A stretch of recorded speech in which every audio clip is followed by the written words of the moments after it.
In this section, we are going to learn how to find a unit vector in the direction of some other given vector. To kind of motivate why we care first recall that a vector has two pieces. Recall a vector v, which has components v1, v2, all the way to vn. So this is an n-dimensional vector.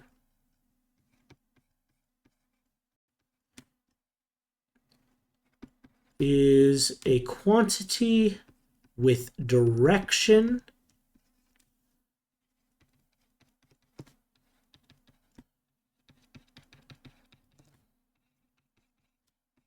and magnitude. So it has two pieces to it. It'd be really nice if we can separate those two components, those two pieces of a vector.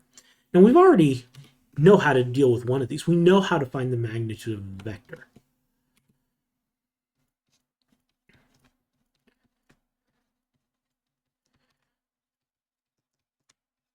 The magnitude of v is, so to do this, we just take the norm of v,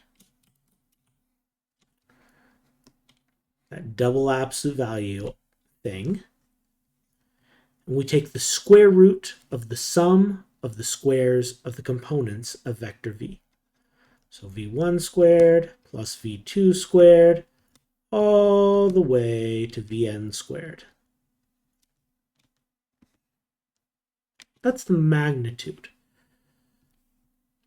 Is there a way to do something similar with direction, to somehow separate the direction from the magnitude in case we want to focus only on the direction of vector v? So there are lots of ways we potentially could do this. The usual suggestion is to try to use angles. And for two-dimensional space, that works really well. It gets a lot harder once you get past two-dimensional space because you actually need multiple angles to deal with the higher dimensions. A much better way, as it turns out, is to re-express vector v as a unit vector pointing in the same direction as the original vector v. That is, I strip out the magnitude and give it some standard length while keeping it pointing in the same direction. So I'm going to keep it pointing in the same direction, but change it into a unit vector. This is going to allow me to focus on the direction, but not so much the magnitude, because now the magnitude is just a standard length 1.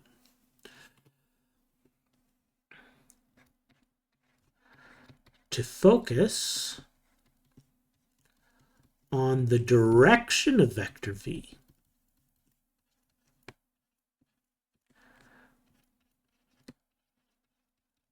I'm going to normalize vector v. So normalizing is the process of turning a vector into a unit vector.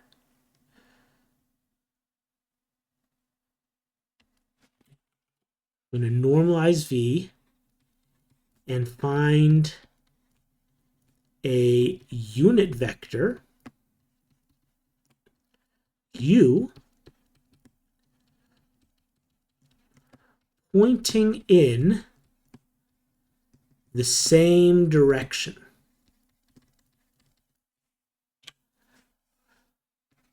as v. Okay, so that unit vector u, that's going to be what's telling me the direction of v. Because now it has a standard length, a normalized length of 1, but it's still pointing in the same direction as v. Okay? So how can we do this? How can we find a unit vector pointing in the same direction as vector v? Well, since they're pointing in the same direction, all I'm changing is their length, right? I'm just scaling vector v to get vector u.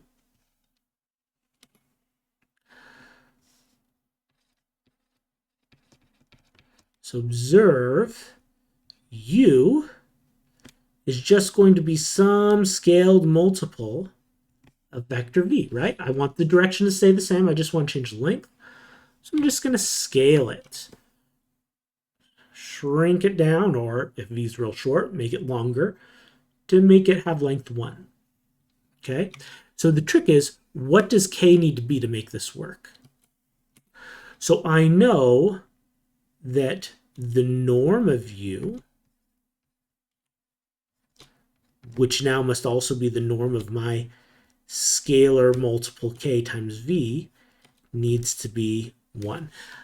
What I want to do is I want to find what k is going to be to make this work. If I can find k, then I'm good to go.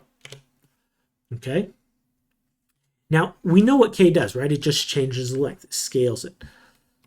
So we've seen this before. If I take the magnitude of a scalar multiple times a vector, I can pull the absolute value of the scalar multiple out. Okay? And it's the absolute value because k could be negative. And length doesn't care whether you're positive or negative. It just cares how long the vector is. And so I can find the absolute value of k by dividing both sides by the norm of v.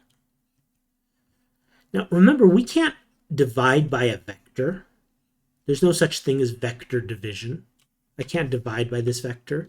I can't divide by v, but I'm not. I'm dividing by the norm of v. The length of v, the norm of v, that's just a number. I can divide by numbers all day. I can't divide by a vector, but the norm of v is its length. And length is just a number. I could divide by lengths all day. Okay?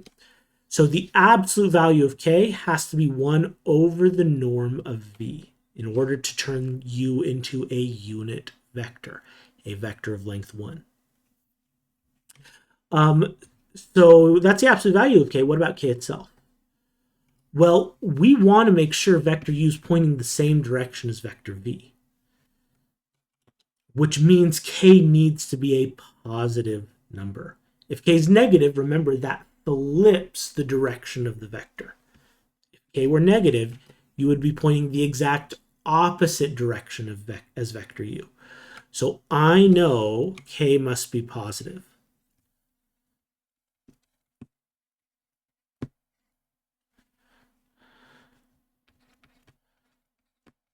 I want k to be positive, so u points the same direction as vector v.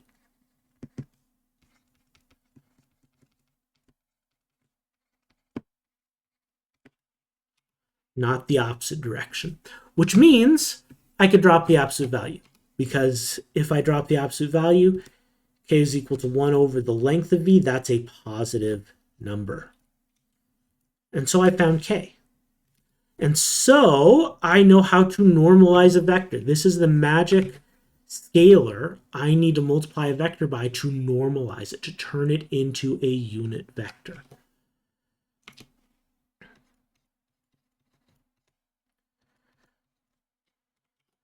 To normalize a non-zero vector, v, we calculate vector u, our unit vector, is going to be our scalar k times vector v, where we just found our scalar k is 1 over the norm of v. Okay, so 1 over the norm of vector v times vector v. Or sometimes we might write this as vector v divided by the norm of v. It means the same thing. Okay, this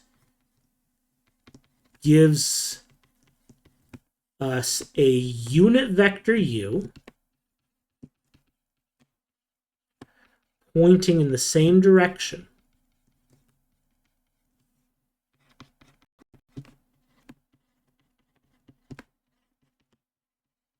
as vector v. And it turns out this is really useful to be able to separate the magnitude and the length from the vector. And just looking at it, it kind of makes sense, right? If you're taking away the length of the vector so you only have direction, dividing it out, that feels like you're removing the length from the vector, right?